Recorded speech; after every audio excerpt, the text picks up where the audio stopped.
Welcome back to the Bell Ringers podcast, where we talk all things Sports betting. and sprinkle a little pop culture here and there. My name is Tyler Press. And I'm Ryan McDonald. Please, as always, go subscribe to our YouTube channel at youtube.com/thebellringerspod. Subscribe, like our videos, like our shorts, send them to your friends, share, all that thing.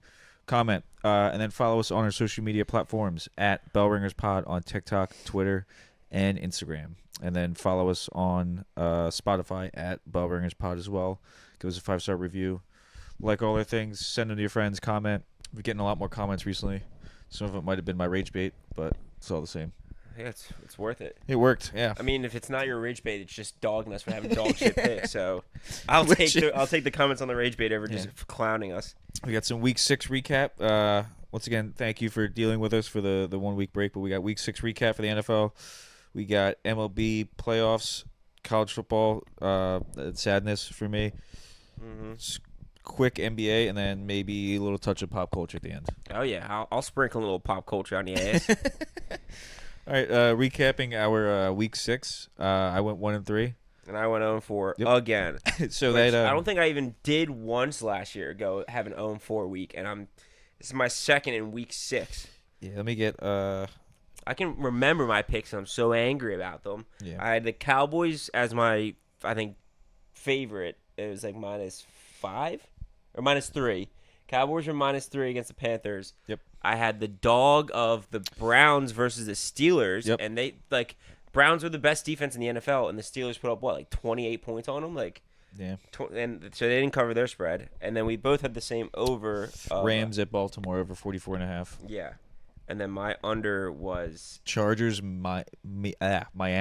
Miami. Yeah, the Dolphins somehow started scoring points now, and they almost beat the Chargers. I hate it because I know this is how betting is, but I look at my picks right before game time. I'm like, yeah, I still love these, and then watching the game, how I don't want to just go through all the laundry list of the Cowboys. Dude, played great against a tough team, and then almost lose to the Panthers. The Chargers, have a solid defense, and their Dolphins literally cannot do anything on offense. They don't have Tyreek Hill, and then against the Chargers, fucking somehow they put up a good amount of points. Yeah, but maybe Tyreek Hill was a cancer they had to get rid of.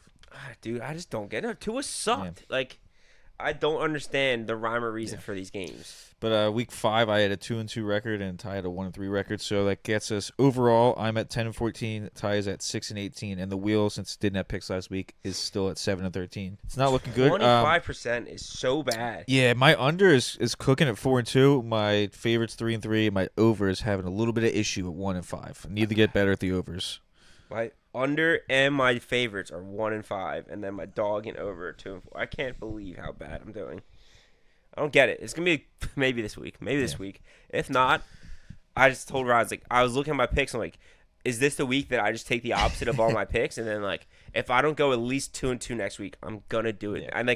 I made all my picks. I'm like, all right, now it's time to reverse them. And I'm like, I can't do it. I can't look at these picks and want to pick the opposite. Yep. I think I brought that up last year towards the end of the season when I had a really bad skid at the end of the last couple of weeks, and I was like, am I going to do this? But my thought was, if I do that, it's going to be an 0-4 week that if I just took my picks would have been 4-0. Yeah. But as you mentioned, it's kind of getting to be a crazy league as the Falcons get beat by the Panthers 30-0, and then 2 weeks later come back and beat the Bills, who were the favorite, best team in the NFL apparently. And then you have the Jaguars beat the Chiefs, who Jaguars have a good record right now, but I still do not believe in the Jaguars. No, and then the Chiefs come back and just beat the Lions and cover the spread. Yeah, pretty good margin. Yeah.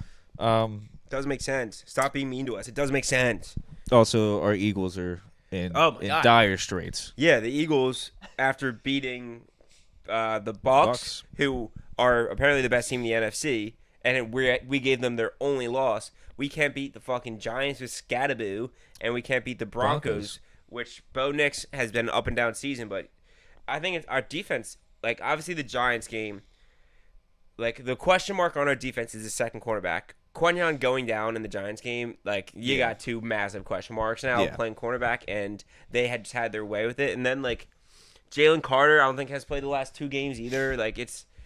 And that doesn't help when you're trying to stop the run. So it's and I mean, a lot of people are pointing like, oh, defense is playing bad. I think a lot of it stems from the offense. Our offensive line is clearly not as good as they were and have been. Yeah. You know, we're supposed to be the best offensive line. Well, I think Lane Johnson can't stay on the field either. Well, I mean, Lane, Landon, Dickerson can't. We don't have Becton anymore, so we're replacing with Steen.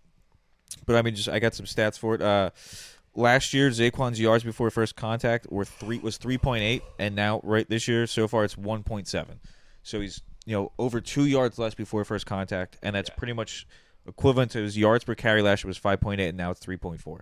So it's almost all, if you kind of look at it, right there before the first contact. Yeah. So we can't get the run game going. It's harder to get the play action involved. It's harder to get drive. It's hard to get drives going. Mm-hmm. So we have the ball less, and then if the defense gets off the field, gets a stop, we get a 3 and out, and they're back on it. So I understand from their point of view, it's a struggle to kind of keep going out there and stopping teams. So it's kind of understandable for them to give up points. And then some people like to point out Hurts has a good time to throw stat, but that's also kind of misleading because he scrambles around a lot of times, and they count that as a time to throw, which is a little bullshit in that stat. Wait, is it he has a bad time to throw? No, good time to throw. Like his time to throw is high, but it's because. Oh wait, no, but you don't want a high time to throw. Well, no, you would. That would mean you have a good offensive line. Oh, okay, I get what but it's kind of misleading because it includes scramble time. Yeah, I was gonna say as a quarterback, you want a short time to throw. Well, you would like to be able to get the ball out quicker, but having a high time to throw, Okay, I see what you're saying. Yeah, that doesn't really allude to good offensive line play because he's scrambling. Yeah, exactly. Gotcha. And then I don't know if we have an issue with Patullo at offensive coordinator. Yeah. So some possible replacements for Patullo. I've seen. Obviously, I think we touched on. Was it Mike McCarthy? Give me Mike McDaniel. Miami. Fire him and then just get him on a plane ride right to Philly. That's what I meant. Mike McDaniel or even Dougie P. Yeah, I wouldn't be opposed to it. I mean, he's open right now for the market, and I don't know. Anything could be better. Apparently, Patullo's not calling the plays this coming week. It's going to be Sirianni calling plays. I thought he said they're not going to make a change at play caller. I thought they weren't making a change at Patullo, but they said I thought they said that they're going to try and have Sirianni start making some more. Oh, that's not. I don't know if I like that. Yeah, that's not much better, honestly. No, well, I mean we got. I guess. Well, whatever. That's just sad. And then we got a decent matchup coming forward with Vikings. Yeah, and I think they're going to get J.J. McCarthy back. It's my guess. But at least, I mean, the only solace in it is we're not the only team that's started out well. It's doing bad. Although if you look I forget what power rankings it was. Might have been the NFL's or ESPN's, but they kept the Bills at 2, who just lost 2 games in a row. Yeah. One to a team that I don't think people think is good. And then we lose 2 games. They're like, what, Eagles, you go down to 10. Bills, you're okay. You're okay, sweetheart. Yeah. It's that meme where it's like the coworkers and it's like sexual assault. And it's like, oh, hey, cutie. And it's like, oh, hi. And it's like, hey, cutie. It's like sexual assault. Yeah. Get HR. Yeah. Even not even just the teams. I've seen more Jalen Hurts slander by a million than I've seen Josh Allen. When those 2 games that they lost, oftentimes were a late Josh Allen interception that led to not being able to close the deal and take the lead at the end of the game. And obviously, I think if you compare stats, but Jalen Hurts threw his first interception in I think 300 passing attempts. Yeah, I mean that's been against the Giants. I feel like the one good thing we haven't really been giving the ball up much. No, it's just been we get 3 and outs over and over and over. We're just again. not moving the ball. Yeah, I was gonna say we did have an episode last week. So, oh wait, I wanted to make a comment on this because it was so we didn't have an episode last week because I was in Mexico. I flew to Mexico not the Sunday just passed, so I'm before it for the Broncos game. And I think I touched down in Mexico for the 4th quarter, which is when they went on a 17-point run, the Broncos, and we lost the game. We then go on to lose the first Phillies game. We did get a good Phillies game where we won, and then we lost the series to the Dodgers on the same day that we got destroyed by the New York Giants. And after the Phillies lost, knowing what happened with the Broncos game, how the whole game turned around when we landed in Mexico, I said to my fiance, I'm like, yo, if the Eagles lose to the Giants, I'm never coming back to Mexico. And she's like, never. I was like, during a good sports I would say time at least during the season, yeah. Yeah, during sports that matter, no, I will never be in this country during sports that matter. But yeah, I mean, you get end of July into August. That's it. Right, that I can go to Mexico. But that is like I was saying. Then the Giants ended up destroying the Eagles, and it's just, dude, it was crazy that, and I'm trying to be on vacation with Holly's family, and I'm trying to not be like a Debbie Downer, but I'm like, dude, my sports teams are fucking sucking while I'm on vacation, and like I couldn't find it. I had to have you guys stream the games on Discord to watch them. And then the Giants game, I was able to, like, we were coming back from a sunset cruise. I was able to get to, like, the one sports bar on, like, the resort next to us. Went over to it to watch the game. And I'm sitting there, and, like, half them are cheering for the Giants to do well because I think people were just hating on the Eagles. And I'm sitting there at a table drinking fucking Mexican beers by myself, just in agony. Like, in true agony. Like, dude, like, I fucking hate it here. Get me, like, I was just living. It was, like, the worst setting to watch the Eagles lose than to be in a foreign land, far away from everybody, around a bunch of people from all across fucking America, all seem to be happy about the Eagles. Yeah, you're just looking for the cartel to come in, bust in, and just kill you. Kill everybody, and they're like, oh, you look sad already. What's wrong with you? That's my team. All right, you can go. You get a free pass. Yeah. Oh, that's your team losing to the Giants? Your fate is worse than death. Yeah. That would have been, honestly, ideal in that moment.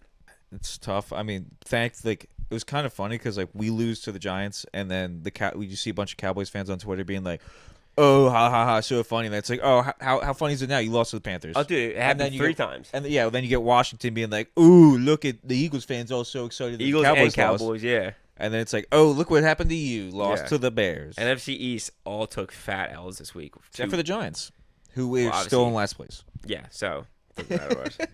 The top dogs in the NFC East all lost to bad teams. As I mentioned, the Chiefs lost to the Jags in Week 5, but then beat pretty handedly the Lions to move back to 500.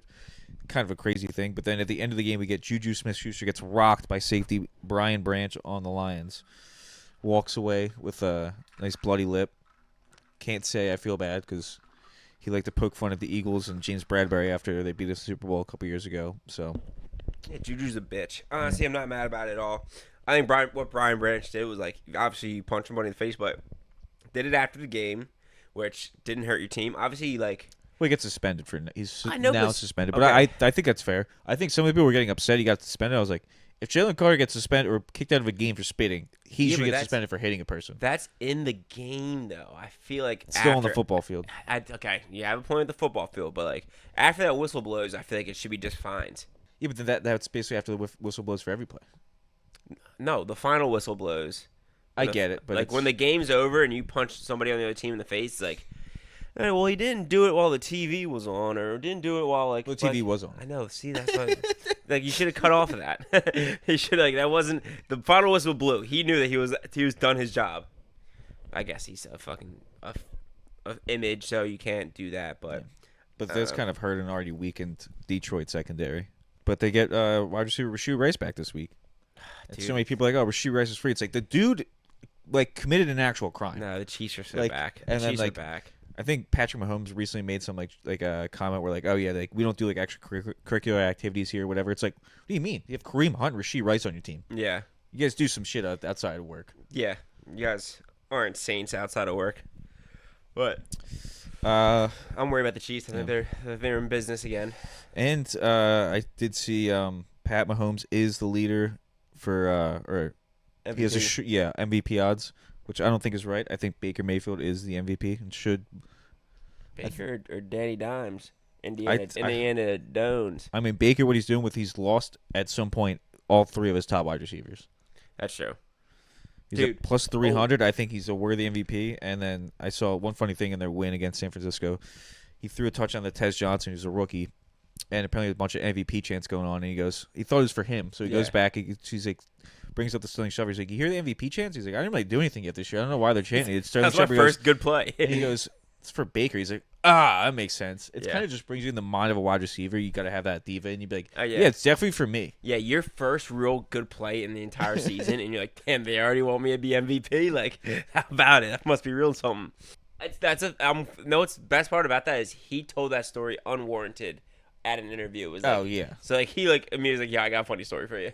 Like immediately dogged on himself, which was perfect. Like that was the great way to handle it. Yeah, definitely. Yeah. Fun fact: he's Bo Nix's brother. Really? Yeah. That's not true. No, it is true. That wide receiver is Bo Nix's brother. Yes. He was adopted by Bo Nix's father, and they both went to. At what age? I think it was while they're in high school. What? You didn't take over the Knicks name? Tez Nix? That would be kind of cool.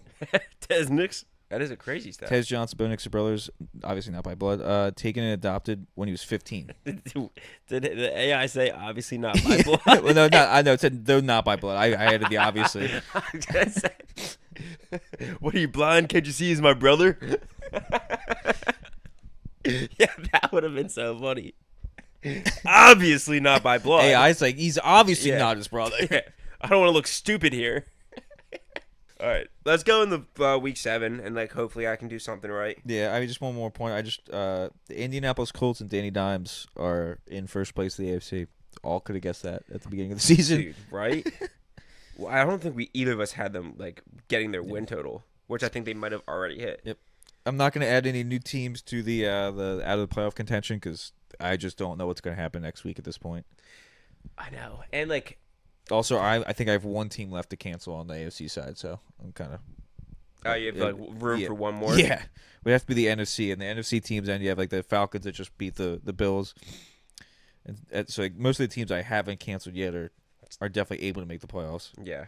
All right. Yeah, week 7.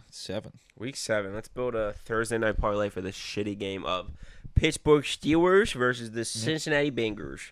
We have 2 Monday night games this week again. And I hate that. I hate 3 4:00 games and 2 Monday night games. It started out cool in the beginning of the season, and then once it gets past like week 3, I'm like, let's stop doing this because like I can't, especially now with MLB playoffs on. Yeah. Like YouTube TV thankfully has like the thing where you can watch like 2 games at once. I think you can watch 3, but like it's like I can't really focus on it. Yeah. And then it makes it much smaller on my TV. I don't have multiple TVs to go and. Well, not only that, like I was okay with it before buys when it was like you had your 8 1 the buy o'clock, part also helps. You had your 4 o'clock, and then you had 2 Monday night. I'm like, all right, like I didn't lose anything from taking this. Like having 3 at 4 o'clock, I'm like, dude, why do I have to have 2 games on at the same time on Monday night and not have a 4th game on like Sunday afternoon? That is a good point. It's Pittsburgh Steelers at Cincinnati Bengals. Steelers are 5.5 point favorites, and the total is 44.5.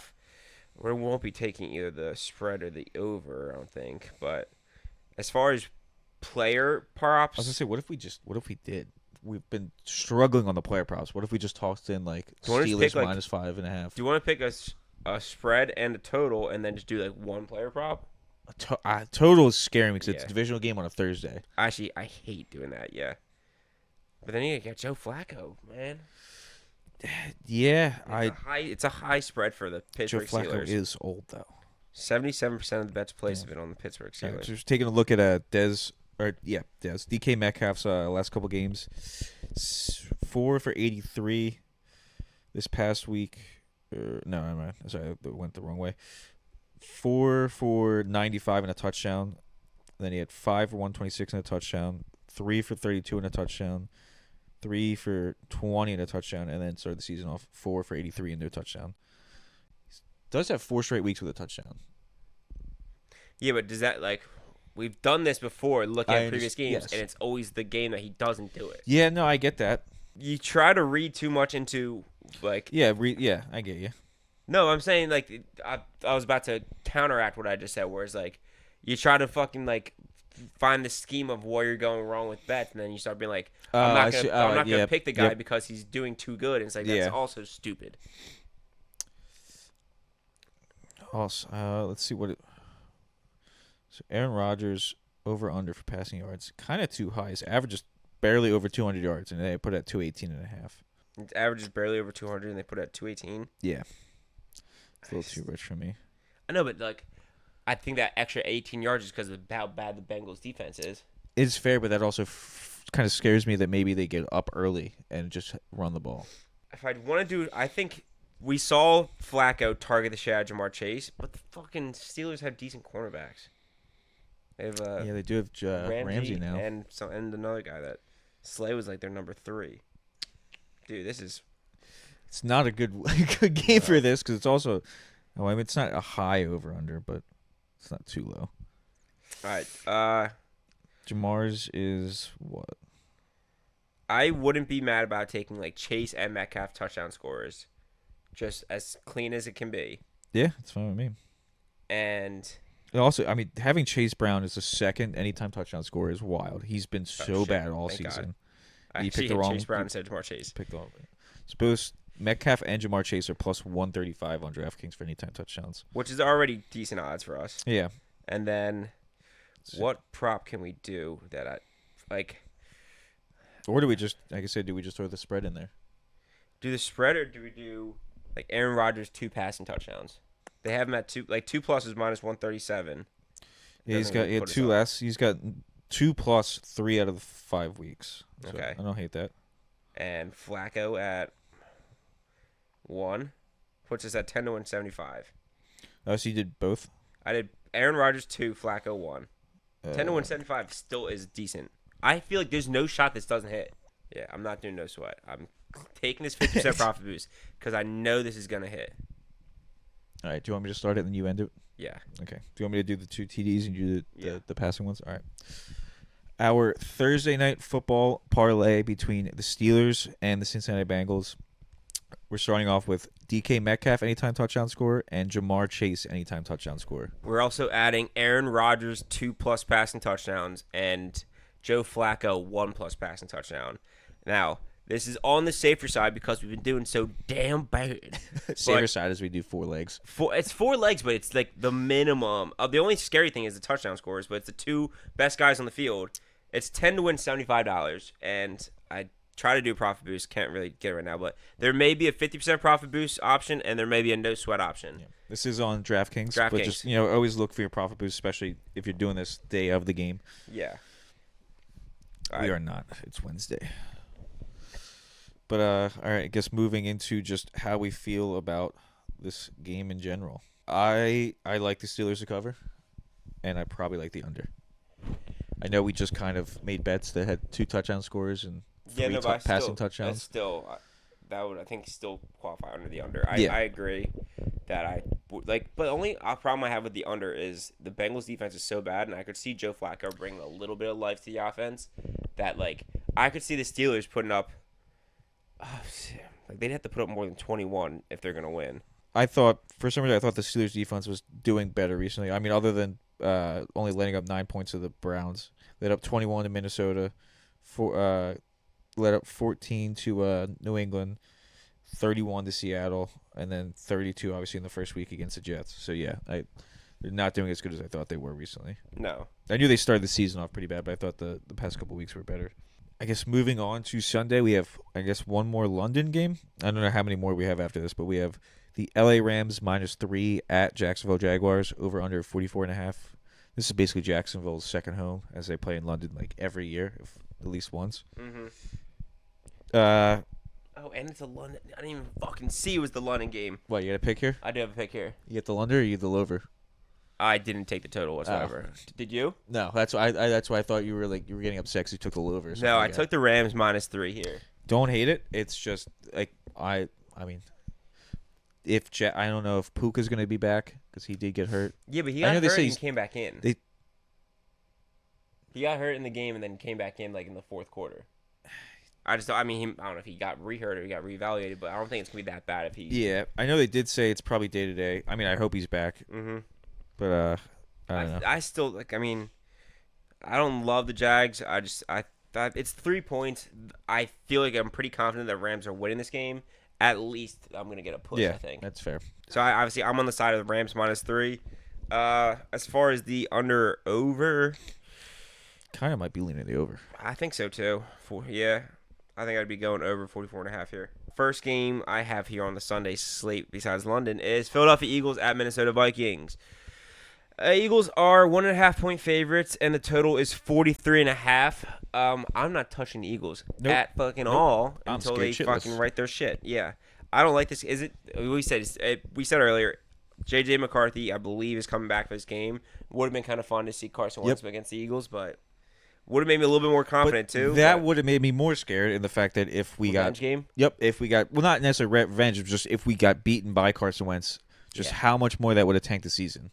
Yeah, because then it's we got beat by our QB we sent away 3 years ago for Hurts. Mm-hmm. Would have been a bunch more talking points. I don't know. Yeah, no, it's gonna be JJ, I believe, and again, I just don't know what the Eagles are right now to bet on them. Nope. I guess the over. I mean, there's a chance that our offense just comes alive. I think our defense probably still might struggle either way, just because, as we mentioned, Quignon, being a little banged up, Carter being a little banged up. We also did just get Zadarius Smith that retired midweek. That was cool. Yeah, the defense isn't looking great right now. I think the over would be the better bet. Just the Eagles, if they want to be in this game, they got to put up points now. Next up, I have the New England Patriots -7 at Tennessee Titans, over under 42.5. Tennessee did just fire their coach, Brian Callahan. And as much as the Patriots are playing well, and I kind of wanted to take them -7, there's a stat that I think since 2020, I believe, the interim head coach is 10-4 against the spread, like the week after, or like the first week. Wow. So I'm just not going to touch it because I am touching the game. I'm not touching the pay. I'm taking the under. Okay, that's fair. I don't trust the Titans to take +7, but I don't. That stat pushes me away from taking the Patriots -7. The Titans haven't scored, I think, more than 10 points in like multiple weeks now. Offense is terrible. Yeah, so as much as the Patriots offense is looking good, I just don't think that they're going to put up enough points to do it themselves. I got you. Yeah, to do it themselves. So that's my under is 42.5. I don't hate it. What do you like of the? If you had to pick I think I like the under. Yeah, for the exact point. Like there's some games where one team can kind of put it up themselves, but I don't think this is one of them. No. All right, next game I got is Las Vegas Raiders at Kansas City Chiefs. Another game I was a little nervous about touching because they seem to have the Chiefs number, at least keeping it close, and I think covering the spread. And it's a divisional game, so that's always a fear. Yeah, so the Chiefs are 11.5-point favorites. Total is 45.5. I'd almost feel confident taking the Raiders plus 11.5. Yeah, I mean it's a big spread, and I never really like a spread. When you go above double digits, that's when it gets really spooky. But Rashid Rice coming back this week. The Chiefs offense is going to be in full effect, which makes me more nervous about it. So I think there's a chance a lot of people are taking the Raiders for the reason of like they always keep it close to Chiefs, and it's gonna be. I think there's a good chance that this week a lot of people will be like, "Why the fuck did I bet the Raiders against the Chiefs?" Yep. Like, I think the Chiefs could blow them out here with having their offense I think it's just gonna be like, Rashid Rice back. All the Chiefs bandwagon fans are gonna be on Twitter, be like, "See, we never left. Yeah, we're still the same team. Yeah, we're not losing the rest of the season," which it probably would actually be true. Yeah, I think it might actually happen, but I don't know what I like about the over under either. I mean, with their offense played really well. I think their offense can. I think the Chiefs might be able to do it close to themselves here. Oh, there was one play against the Jags that I wanted to bring up. With the Chiefs, last play of the game when they lost, Chris Jones just didn't move. Yeah, that was. Yeah, I guess he thought Trevor Lawrence was down, but it's like you're telling me you don't hear a whistle. Mm-hmm. He could have stopped the touchdown and saved the game and won the game. Yeah. Instead, he's just standing. He's like, okay, it's like. You're one of the highest paid players on the team. Tackle him. Mm-hmm. And I think that was one of the games I think I had the Chiefs covering too. Like that was one of my picks that week too. Which just that's my luck. Like we talked about, these games are crazy, and of course I'm always on the losing end of the crazy upset. Only one time have I been on the good side of it, and that was my Panthers. Yeah, as my dog against the Falcons. Should have had the Panthers this week. We should have the opposite of what we had. We both had the opposite of the Panthers. But speaking of the Panthers, they are -1.5-point favorites as they visit the New York Jets, over under 42.5. Kind of crazy the Panthers are favorites. Which also, rest in peace to was it Meow Mix? No, it's Sir Purr? No. There's a Carolina Panthers fan podcast that recently disbanded or stopped recording. It was funny they did that right before right after they got beaten by the Patriots and before they get beat the Falcons and stuff like that. Huh. They're like, we can't do this anymore. Oh, and then they go 30. They win 30-0 to the Falcons after that. That sucks. Damn, I wish I could talk about this. Oh, that's funny. And then they beat the Cowboys. So I mean, yeah, we'll see. There's a lot to be talking about. I wish there's a good Carolina Panthers podcast out there. I want to hear the takes on Bryce Young. I know. I'd be interested. As far as this game goes, the Jets stink. There's no way I could bet on them. Yeah, I mean the Panthers have just shown moments of greatness, beating decent teams. So I would probably be leaning Panthers -1.5 here. Total probably going under. Yeah, I mean my feelings on the Panthers are going on a roller coaster ride this season. You start out in the beginning being like good team, and then it's like bad team. And it's like, it still might be all right. Yep, back. And you're just saying that because of prediction. Imagine being a Carolina Panthers and you're like, what the hell is going on right now? Like, no clue where you're gonna get each bipolar NFL team. Yeah. I'd probably say the under. Yeah. Because I don't think either offense is good enough. No. Miami Dolphins at Cleveland Browns. Cleveland is 2.5-point favorites. Total is 40.5. I'm riding the unders with Cleveland, going under 40.5. That's my pick. Okay, all right. I mean, it didn't work for me last. Oh wait, No, it worked last week. No, it worked last week. It didn't work when we both took it the week before that, but I think it was close. I think we missed it by only a point or two. All right. I mean, it's not a bad pick. Dolphins. No. What happened with me last week is I took the under on a Dolphins game, thinking that Tua sucked, and they blew that for me. So. Which I get that, but I think the Browns' defense is good enough. Yeah. And Dylan Gabriel's game plan is just going to be they're going to run it with Quinshon Judkins, and he's going to throw it to the tight ends. Jerry Judy's questionable to return too. Just questionable to play. Doesn't even affect it honestly because he hasn't done shit. Yeah, it's fucking hate him too. They got Isaiah Bond. He'll be all right. Yeah, I like the under in this though. I don't know. I probably lean Dolphins just because they kept it close to the Chargers and but it's only 2.5. It almost feels like a pick. Yeah, and it's also like this is a defense that could probably really just ruin Tua's day. Yeah, I think that's be more. I think I would say Cleveland just because I think the Tua. Is going to get destroyed by his defense. Yeah, Tua can't get to the dog pound and beat him. No way. Next up, I got New Orleans Saints going to Chicago to play the Bears. Bears are minus 4.5-point favorites and over under 47.5 points. Bears coming off a victory on Monday Night Football against the Washington Commanders. Saints. Who did the Saints play? No, they definitely had played. I can't remember who they played. Who the Saints just played? They just lost to the Patriots, right? I think you're right. Yeah.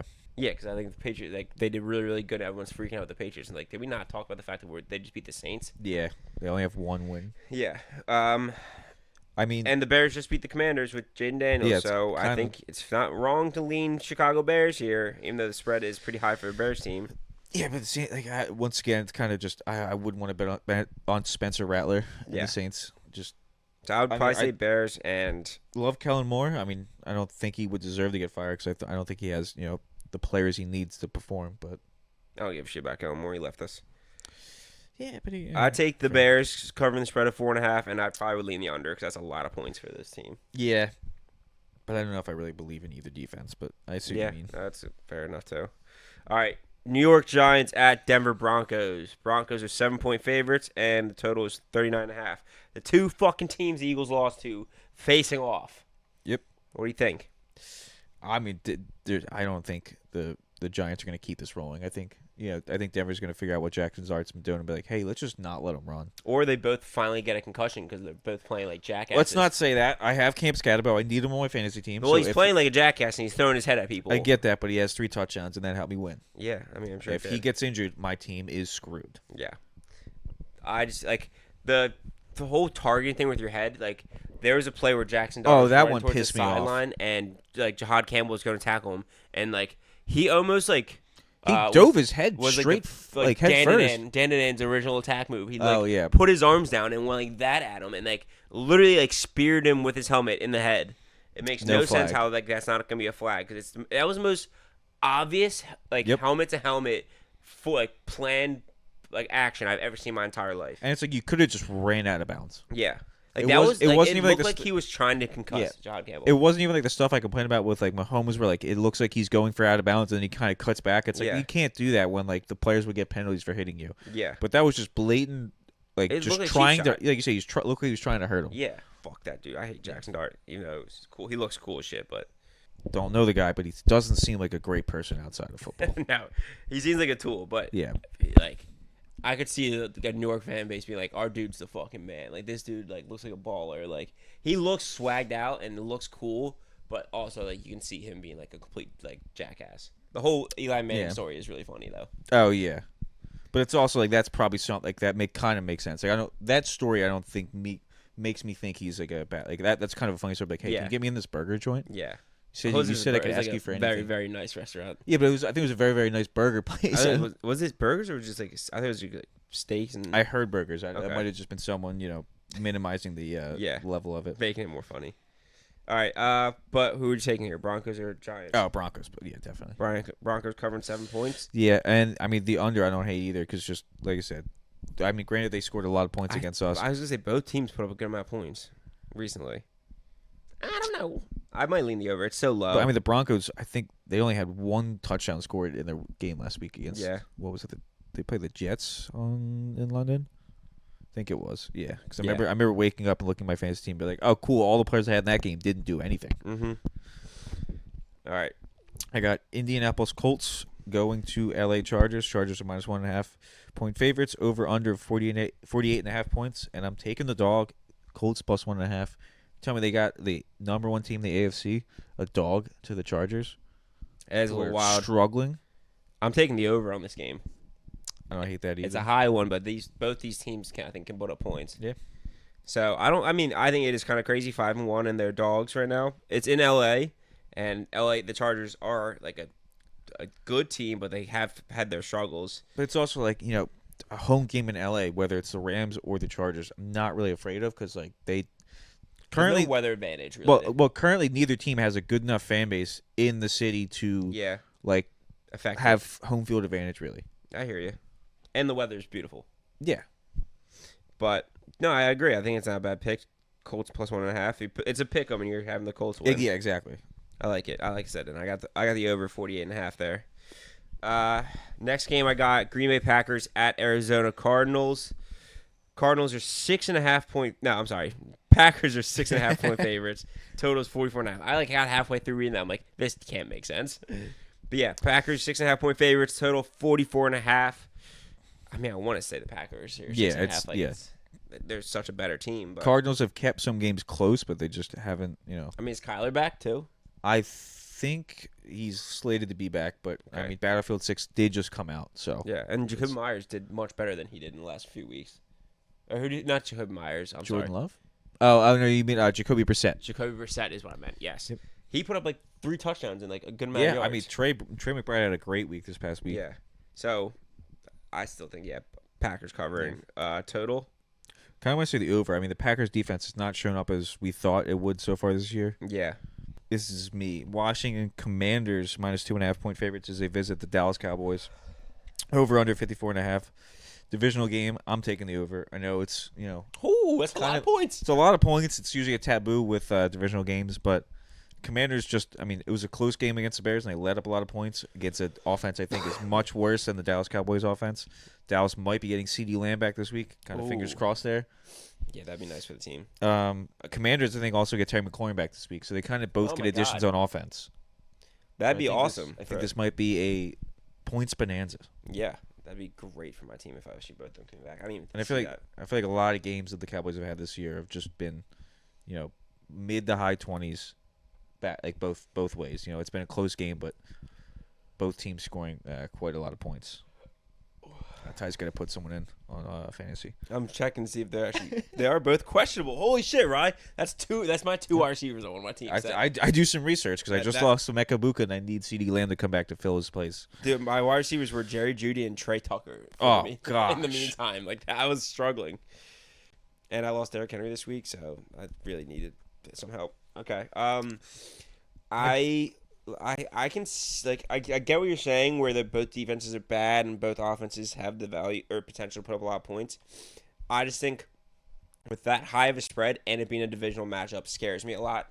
No, it does to me too, but I'm all logic can get thrown out the window as soon as you get a divisional matchup, and it's a lot of points to cover. Like logically, with looking at both these teams and the way they've been playing, yes, it makes sense. Both wide receivers come back, yes, that makes sense for both teams to be able to put up more points. It's a lot of points. It's a lot, yeah. But sometimes, it's those games where it's like, no doubt it was a lot of points because they're going to score a lot of points. Because all of these statistics that I had ready for this game, yeah. No, I hear you. I like the over. And I kind of like the Cowboys to cover. I think the Cowboys honestly have a good chance of winning this game. So what do you think matters more? CeeDee Lamb come back? Oh, CeeDee Lamb, definitely. Yeah, I think so too. And the offense has been doing so good with just Pickens that I feel like CeeDee, I mean, it's going to hurt my Pickens value now, which hurts me a lot. And it's more just I think the Cowboys can I would be on the winning side of a shootout against the Commanders instead of the Commanders. I mean, the Commanders, Jaden Daniels had 3 touchdowns, but he also gave the ball away twice. Right. So just a little breaking news. J.J. McCarthy limited participant practice, and Puka Nacua did not practice today. I just got the Puka news, which I was not happy about, but okay, yeah, I agree. I like Cowboys in the over. All right, Sunday night. I got Atlanta Falcons at San Francisco 49ers. Niners are 2.5 point favorites with a total of 47.5, right? Yeah, I mean, the Niners, it's kind of crazy. They're still at the top of the NFC, I think, at 4-2. Mm-hmm. How much do you think losing Fred Warner hurts them, though? I mean, Brock might be coming back. Ricky Pearsall might be coming back. They might be getting guys back this week. I mean, their defense is definitely going to take a huge hit. Yeah. And the Falcons, I mean, it's one of the games where it's going to be, who knows. I went with the Falcons for this game. Plus 2.5. I think the Fred Warner is going to hurt them a lot. I think the Falcons are going to be able to move the ball. Bijan looked great this week. I think without he ran all over the Bills defense. Like your star linebacker and then going against Bijan Robinson right after that, like that's a fair point. Having a game plan for one of the best, probably the best running back in the league this year, without your by far best guy on defense who happens to be the run stopper, I think they're in for a lot of hurt. And I think you're right. The San Fran getting their guys back could lead to them scoring some points too. But I mean, outside of the 30 points they let up the Carolina Panthers, the Falcons defense has been pretty good this year. I mean, the additions they got on the defensive line in the draft this year with the 2 first-round picks for the edge rushers have been really good. You have A.J. Terrell on the outside playing really well. He played really good against the Bills this week. Just seemed like he knocked every single ball down. Total 47.5. What would you take on that though? Probably under. Under. Yeah, like I said, I think guys on San Fran's offense. But you like I'd like the Falcons defense. Yeah. Okay. All right. Interesting. We got the first Monday night game: Tampa Bay Buccaneers, underdogs as they visit Detroit and play the Lions. Lions are 5.5-point favorites with an over/under of 52.5, the second highest total of the week. Thought about taking this one, but I hate taking primetime overs. Oh, I thought you were gonna say the Bucs. No, I already took the Colts. So yeah, well, no, I didn't. That wasn't what I was thinking. Just look at this pick. Like, I mean, Tampa Bay's the best team in the NFC. The only problem is they lost all their wide receivers. Yes. Yeah. Still, I kind of think I would go with them. No, Baker's that dog. No, what I did that really pissed me off. But luckily, like you just said, you just relieved me with the CeeDee Lamb and Terry coming back on that team. I was quick when Mike Evans went down and Godwin went back down. Like, I was like, I'm getting Tampa Bay's second wide receiver, which was Sterling Shepard. I was like, picked him up on a lot of my teams, and then on the one team, I literally dropped him for Xavier Legette.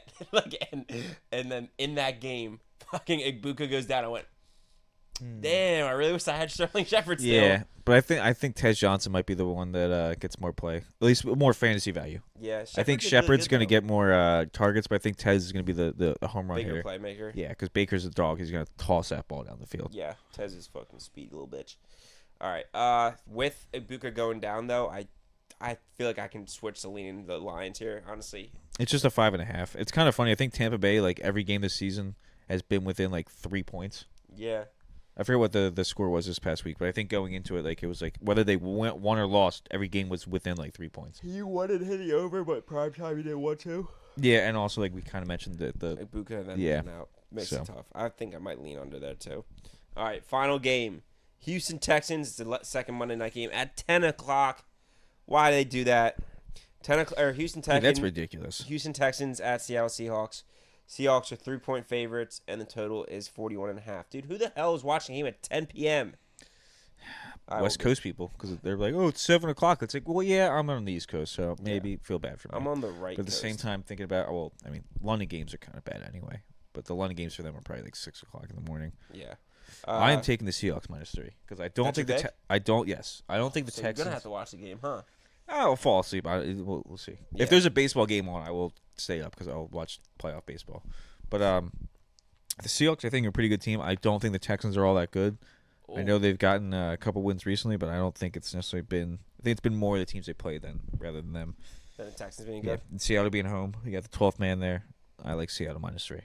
Okay, all right. I don't hate the pick. Obviously, like I think Seattle is the better team. Seattle's just so interesting to watch because they don't look good, and then they'll do like a great like play or a great drive, and then they'll go back to like going like 3-and-out. Yeah. Like the whole their games are very frustrating. It's frustrating having a guy on their team that's not Smith and Jigba. Yeah, thankfully I have him on 2 leagues, so I'm having a lot of fun. Like having a guy like Kenneth Walker, like all right, like finally get in the red zone. It's like oh, there's Charbonnet coming in the game. Like yeah.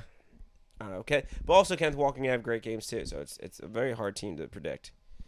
But it was kind of funny in the Cardinals game this week. I mean, obviously with like Trey Benson going down, everyone picked up like Michael Carter and Amari DiMarcado, and then I think there was at one point it was just like, oh, let's go with the new guy, Bam Knight. Let's put him in the game and score the touchdown. I was like, all fantasy managers probably just pissed. Like, yeah. This person doesn't even matter for the game, like or for like fantasy because there's no. Well, I think no some one people. Bam Knight. I don't hate the over there. It's kind of low, 41.5. It is low, but it's so late. Everyone's gonna be sleepy. All right. I think everyone's gonna be tired. They're not gonna want to score touchdowns. Let me run the wheel, and then we can recap our picks. Wheel's first pick. It's favorite. Where are we going here? Spin the wheel. Oh, it's going with Philly. Wow. Don't know how I feel about that. I mean, the wheel is down, so it's due for a good week. So it's got the Eagles -1.5 at Minnesota, and then it's going with split. What's it going with? No, it's going Miami at Cleveland. So it's taking what the Dolphins +2.5. Interesting. Over under we got Atlanta San Francisco. Atlanta San Francisco over is 47.5. Yeah, 47.5. That was the one I said I like the under, but it's all right. Under is going to be Indy at LA Chargers, and that is 48.5. Wow. Wait, I think that's my over. Son of a bitch. Son of a bitch. That's my over. So it's always a risky play. I mean, I've had picks with and against the wheel, and it seems like when I'm against it, it wins, and when I'm with it, it loses. Well, yeah. Sometimes I think we won it. Or I can't remember. Recapping our NFL Week 7 picks.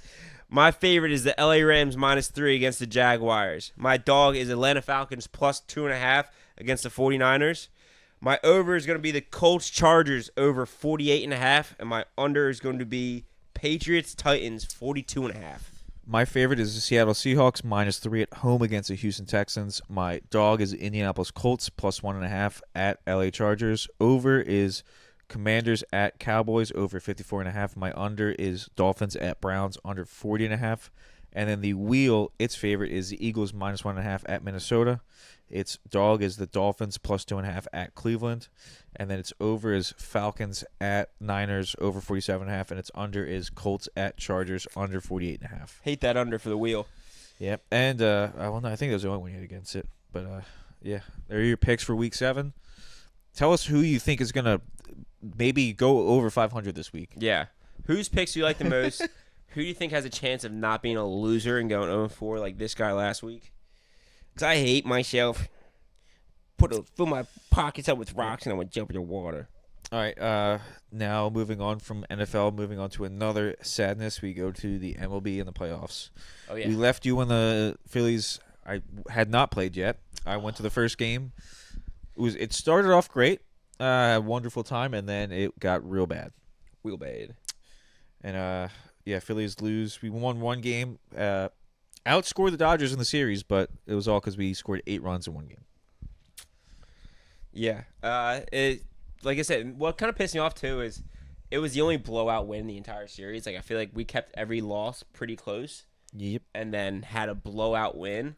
And then it's like, you're looking at, like, the scores, you're like, well, I feel like we were, like, if a couple of those games went away, especially how the Dodgers are playing right now against the Brewers. I mean, if the second game ended on a stop, well, it didn't end on the stop bump.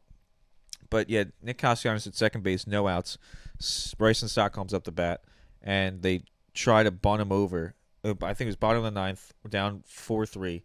They try and bunt him over, and it's like no outs. You have Bryson Stott coming up, who's been a decent bat. Just let him swing it. Like, yeah. Nick Castellanos is not a good base runner. Like, if this bunt doesn't go the way we want it to, we could be screwed. And granted, it kind of happened that way. Nick Castellanos has terrible base running skills. You know, Mookie Betts is the only person holding him on to second base, and Mookie Betts is sprinting towards third base, and Nick is still standing there. Mm-hmm. I don't know, the idea wasn't necessarily the worst, but with Nick Castellanos on the bag, not a good idea. Yeah. He's not really the smartest baseball player. And he's also not really been a good baseball player recently, and I kind of want to get rid of him.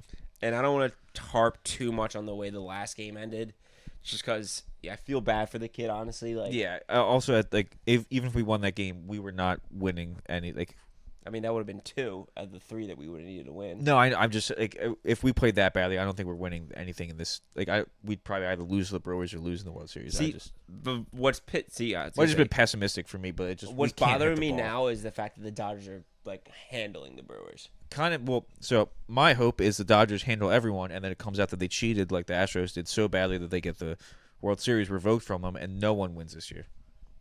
That's a real fun thing to root for, right? Yep. No champion. Yep. That's what I'm rooting for. I want everyone to lose. Yeah. No, I mean, it's kind of like a debate. Like, when you get kicked out of the playoffs, do you want the team that beat you to do good, or do you want them to suck immediately? Because if they suck, and like, if you're mad at them, like I said, we could have been hating the Dodgers. Like, all right, like fuck the Dodgers. I hope they lose immediately. Well, then when they lose immediately, you're like, so I never would have stood a chance in this round. But like, when like the team that beat you, you obviously are pissed off at. But when you go on to see them just dominate, like every team going forward, you're like, shit, like that could be us. Like we just kind of drew a short straw playing the best team. Like clearly the best team. Like they are handling the Dodgers or the Brewers. They just were injured throughout the season, and they all got healthy for the playoffs, and now they're just dominating it. Yeah, I think it's a little mix of both because like we have like the case where the Sixers lost to the Raptors a few years ago when they went on the run and you know won the NBA Finals, and it seemed like we were the team that gave them the toughest series. Yeah, I mean, it was up a triple doink. Yeah, so it's kind of like, damn, like we literally were a triple doink of a shot away from possibly winning the NBA Finals. Yeah. Obviously, we would have had to play like 2 more series after that, but it's like, damn, we were that close. But I mean, it's just and like that kind of does almost bring you more heartbreak. But at the same time, if that team does get bounced right away, it's like, damn, this team sucks, and we have not like it's you lose more hope for the next year. So honestly, thinking about it now, I think it's almost worse because like that triple doink that happened to us with the Sixers and Raptors, like that doesn't mean anything. Like it hurts more now. It's like because we still haven't won, where you're like, that was our chance to do it, and we didn't. So we have nothing to hold on to now. Whereas like if say like in the opposite scenario where they get booted immediately, you're like, ah, shit season, and you don't even think about that season again.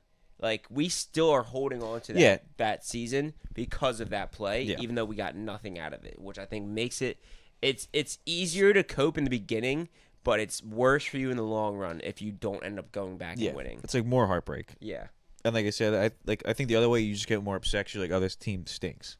Yeah. But like that can be fixed rather than like hanging on, like you said, hanging on to hope that like we were so close, we don't have that much to change. But yeah. And then you still don't win. Which some people, so going into the offseason, we have Schwarber, JT, and Ranger Suarez all becoming free agents, while Bader and Alvarado have a player option. So I think Bader's is a mutual option, and Alvarado's, I forget what kind of option it is. I want Bader. I think Bader, is fine to stay. I'm hoping Alvarado takes his option. I don't know if I want JT back. Honestly, so out of the free agents, I want Ranger Suarez back the most. Yeah. He probably is going to be most expensive, but... You think he's been more expensive than Schwarber? Yes. Schwarber is 32 years old, will be 33 next year. JT is currently 33 years old. Yeah, but And Ranger is probably going to be top 5 in Cy Young, or would have been top 5 if he played the whole year. Yeah, that's a fair point. That's a good point. I'm just thinking with Schwarber did so well with home runs this year that he was a candidate for MVP for a lot of the year. Yeah, I mean he's probably still going to be second. I think Ohtani's going to win, but it looks like early rumors are Kyle wants 5 years, 150. Which most of the reason why I don't want Kyle back is because he wants 5 years. Right. If it was a shorter deal, I'd be more willing. But if 5 years, he's going to make 38 in his last year. It's like that's a little bit too much. We're gonna have so many old guys on our team. Yeah. Well, that's kind of my point. I kind of want to get younger. I mean, I want to get rid of Castellanos. I'll have a little bit more of a breakdown in terms of who I want to sign in free agency in a couple weeks when the playoffs end. Yeah. There's a cool looking Japanese third baseman that I want. He hits bombs. Oh, you love those Japanese third basemen. I do. Well, I want to get a cool Japanese player. The Dodgers hoard all of them. It's not fair. All right. Enough sadness about the Phillies. We sucked. All the guys that we pay a lot of money to don't do anything in the playoffs. But currently the series, the Mariners are up 2-0 as it travels back to Seattle, and then the Dodgers are up 2-0 as it travels back to LA. So both underdogs, I guess. I mean, lower seeds. Yeah, lower seeds. Won the first 2 games. It's also like another thing that kind of stinks is we were the only non-top 2 seed that didn't make it. But at the same time, kind of like we said, Dodgers were the 3rd seed, and just like going into the season, it was like, oh, this is historically probably the best roster ever put together. And they got a little hurt, and people forgot. But it's like, no, this team is still probably the best team ever put together. Mm-hmm. Well, we were the only non-top 2 seed. Yeah, so we're the only team that got a bye that didn't make it on. It didn't win the divisional series. Oh, okay, I got you. Because Yeah, I mean, got you. it's back-to-back years we got a bye and didn't win, and some people, I think like the first year the buys were a thing. No one that had a bye won, so it kind of was like, oh, maybe the bye's a bad thing, which I would like to say, but can't really say that when teams that got a bye won, except for us. Yeah, I got you. Maybe we just suck. Yeah, no, I think it's part of it. The offense stinks. Yeah, when it matters the most, because like I haven't felt the juice of Bryce Harper going up to bat in the playoffs in a long time now. Yeah, and like it's all the guys, dude. Like it's Trey obviously got injured towards the end of the season. It didn't really get to play like at the end of the season, get like back in shape, and I think that kind of affected him because like he won the batting title, had the best batting average, and then can't get a hit in the playoffs. Yeah, Schwarber, so many bombs. He got 2 in the series, but they're both in the same game, so it's kind of meaningless. Harper couldn't do anything. I think they combined for like outside of that third game where we blew them out. I think they combined for like a 100 and like a low hundreds batting average, which is just you can't do that. And then obviously we didn't have Bader for half of the end of the series, which stunk. I kind of hope the Mariners win just because they seem like a fun team. Yeah, I could see that being the theory before. Yeah, I mean if we're not going the route of rooting for the team that beat us to win it all. I don't think I have any of them, right? No, I don't.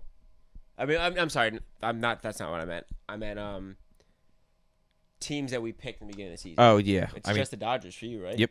That's what I thought. And fuck the Dodgers. I think that was more of a Oh, I did want to say that. Did you see the picture of one of the Blue Jays fans on the first game against the Mariners? Mm-mm. He's wearing a shirt that had a butt plug number 29 on it. Really? Yeah, it's pretty funny. That is because you have Cal Raleig's big dumper thing, and he's like, and everyone's like, oh, he's a butt plug, and some people are like, how would you wear that? It's so dumb. It's like that's fucking hilarious. Yeah, I like that. Everyone was like, oh, his friend should have told him not to wear it. I was like, I would have been hyping my friend up. I would have been like, let's all get him. That's hilarious. I was gonna say, where'd you get that shirt? All right, we gotta run through this. College football, my team stinks. Lost 3 in a row. Sadness. I mean, my sports teams are going downhill. I might start reading books. Yeah, honestly. But Franklin gets fired. The coaches I would like for us to go for, I want Indiana head coach Kurt Cignetti. I want to steal him. Mm-hmm. I think they're like number 2 in the country now. I just want to give him. Give me it. Give me that. Nebraska Matt Rule has been rumored. He went to Penn State. Don't really want him. Okay. Don't want Duke head coach Manny Diaz. And then I saw a tweet from On3 that said Notre Dame, or we're gonna try and make an offer for Notre Dame's head coach Marcus Freeman. Wouldn't hate that, but at the same time, he hasn't really won that many big games either. All right. So, is there any realistic court coaches you want? Yeah, Kirk Cignetti, I want him. I thought you said that's not going to happen. You're not going to be able to just steal. No, we quite literally can just steal him. We just offer him a lot of money. Okay. You think it's likely that he leaves the team like that? Like if he's doing really good in Indiana? Yes.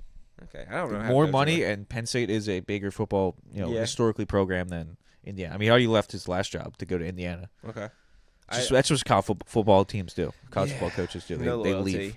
I mean, loyalty. That's why I can't get into the sport. I mean, you have Kalen DeBoer left Washington after leading him to the national championship to go to Alabama. Yeah. Fair. So Kurt, take all those recruits you just stole from us because Franklin got fired, mm-hmm. and then just bring them back. Take them. Bring them all back. Bring them right back. Yeah, a lot of the WNBA. It's just NBA. I just didn't feel like changing the title. Okay. So NBA season starts next week. I will have more of a breakdown next week. It starts next Tuesday. So when we record, seemingly probably next Tuesday, mm-hmm. I will have more of a breakdown. But I just have a couple things from the GM poll that NBA.com does. John Schumann did it.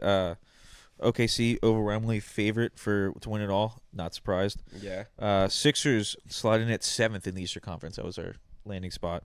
But we were by far the highest team picked to be like that. Just team like GMs didn't know where to put us. They were like, oh, okay. So it says, let me see, 47% of the votes for the team that their level of success is the hardest to predict. But yeah, the Sixers. Seems like, I mean, it was kind of cool. Like, just like GMs are like, yeah, we don't know where they're gonna, like, how good they're gonna do. We were like one of the teams that they thought would be the most improved.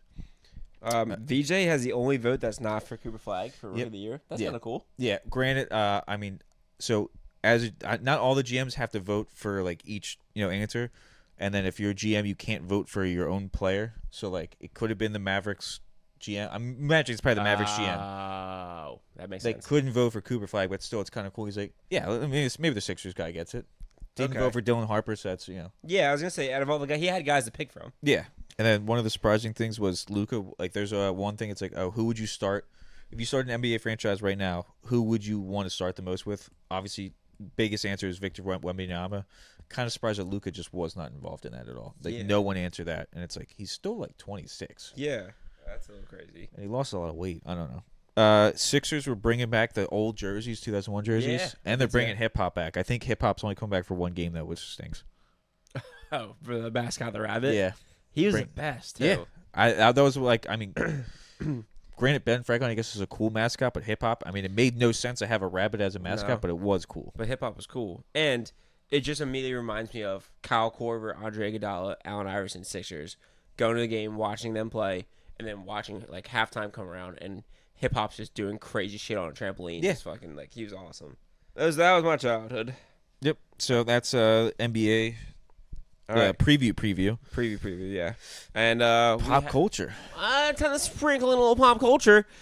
We have another Game of Thrones series coming. It's another prequel series. It is going to be coming before the third season of House of Dragons, and it is called Knight of the Seven Kingdom. Yeah, A Knight of the Seven Kingdoms. A Knight of the Seven Kingdom. We will be following Sir Duncan the Tall, who is a knight with no family, like no big family, like it's just no family ties. No family ties. Yeah, no House of Powers or anything. It's during a time period that Targaryens are still ruling. I think it's, from what I hear, the Targaryen, I think his name might be Aemond. So I think his name's Aemond, and I've heard this guy is going to be the Joffrey of the Targaryen family. So we know who this Aemond is. Not from House of Dragons. No, not from House of Dragons. We know it from Game of Thrones. Joffrey has mentioned him. No. Okay. Oh, Egg. No. No, we meet this guy. When? He's at the Night's Watch. He's the maester for the Night's Watch. It's that Aemond. No, because that Aemond, no. Yes. He was never king.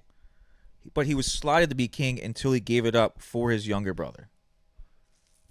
I don't think it's the same guy. I'm pretty sure it is. No, because the guy that we see that's the king, he is the king.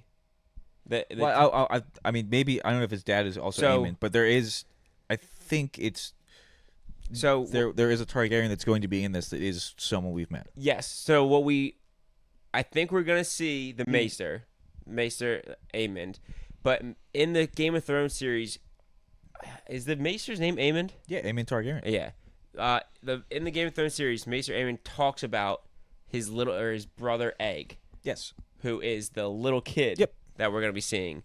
But the reason I don't think that the king that we're seeing is the Maester from the House of Targaryen. Yeah, he's definitely not the king one. If anything, he'd be like one of the sons. I think he's the other brother, because I think... Oh, yeah, okay. I thought you were talking about that brother. I didn't know you were talking about the king himself. I didn't know the king's name was also Aemond, to be honest. Yeah. Now I'm thinking it might be Aegon. But I know... So I think the Maester was the oldest brother, and then he had two brothers, and maybe one was Egg, and one of them was the bad king the king that we're seeing. Oh, okay. Maybe that's my. I don't know. I don't want to look too much into it because if you like half look that up on TikTok, you're gonna get some lady that read all the books being like, this guy died this way, and this is how we're gonna see it. Yeah. And so wait, one of the comments I made, Joffrey has mentioned the king. Well, we also mentioned Sir Duncan the Tall, which some people are like, that's a spoiler. It's like, not really. He's like just gloating about how cool this guy is. But like this, like the series is a Knight of the Seven Kingdoms. So like, oh, you knew he was a knight. Oh wow, crazy spoiler! Yeah. And like, it's in the title. All Joffrey says about him is like 4 pages for Sir Duncan. Like, all right, so this guy's a badass, and he's gonna be an awesome knight. Crazy, the guy we have a show on is a badass. Yeah. Oh, this guy's worthy. This guy we're getting a 10-episode series on is worthy of 4 pages in a book. Like, I hope so. Yeah, that's so that spoiler I don't care. That, but like, also like I don't want to look it up. I was gonna say you find out how the dude dies, and it's kind of sucks. Oh god damn it! Joffrey is the king of spoiling all the series that they want to talk about. I didn't see that much of the spoiler. So Joffrey spoils that? Joffrey says how this king dies, and it's pretty stupid. Oh, that sucks. Yeah. They're making series, and it's like every series that they're making, like House of Dragons, we know how that is probably going to end because Joffrey told the story to, what's her name? It was Jaime and Sansa, I think he told it to, right? I know Jamie was there because like he like made a joke on Jamie. He's like, "Oh, how many pages do you have?" He's like, "I only got No, one not little that paragraph." one. That one he told to Jamie. Yeah, the Sir Duncan thing he said to Jamie. Are you talking about when he talked about Rhaenyra dying? Oh, that was to. I think it was Sansa when they were in like the crypt or whatever. He was cheerful about it. I think he was talking to Marjorie Tyrell. Oh, maybe. But yeah, Joffrey just loves spoiling all the series that they want to make. So if you are excited for Sir Duncan or Knight of the Seven Kingdoms, do not look into it because I'm telling you, Joffrey's gonna tell you how this king dies, and it kind of sucks that I know it already. But the king dies. Okay, so we don't. Okay, I don't really. As long as you don't know how Sir Duncan the Tall dies, that's fine. No, I don't know how Sir Duncan the Tall. I don't know. We saw the trailer. Duncan looks funny. It looks like like it's gonna be. Not I want to say like more lighthearted, but I think it's just we're getting like a funny. Like I think it's a show that's gonna remind me of when the Hound and Arya were together. Yeah, it seems like it has a little bit more of like comedic relief. Yeah, like a little bit more of like just funny little moments where it kind of breaks more of the tension. It's not just a full serious show the whole time, which is nice. You have a guy like Sir Duncan who, like I said, is not from a noble house, wasn't raised like he's just became a badass swordsman. Then you pair him up with a little twerp bald kid who happens to be I don't know if he ends up knowing I don't know if he knows the whole time that Egg is a Targaryen. I have to imagine he doesn't. Yeah, because I think because like at one point in the trailer he's like Egg is like, oh, like why do you like obey like them like they're better than me, and he's like because they are, like without saying that, like, oh, you're better than me too, like I would have to obey you. I think you're right. He's not gonna know. But yeah, which makes it kind of cooler because like it also it's like, oh, like I mean imagine the Egg kid would know. And just he's like, maybe I just want to he just maybe wants to be treated differently. So he's like, I'm just gonna chill with this dude. I have a feeling he shaves his head to get rid of the Targaryen hair to make it obvious. And part of me, I think, is like, I think he wants to see what it's like to live outside of like the royalty and everything. I was thinking maybe he just might have like alopecia or something like that. That's a lot of shaving. You're right. He'd have to do it constantly. Yeah. I don't know. He might have a disease of some kind. The Jaden Smith disease. Yeah, alopecia. Alopecia.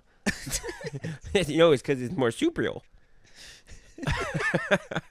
I mean, that's all we got so far. The show comes out in January, so January 18th, which is kind of works out for the end of football season. Yeah, which I will be excited about because I know there's a show right now on HBO, Task, which I've heard a lot of great things about, but I don't really have time to watch with all the sports.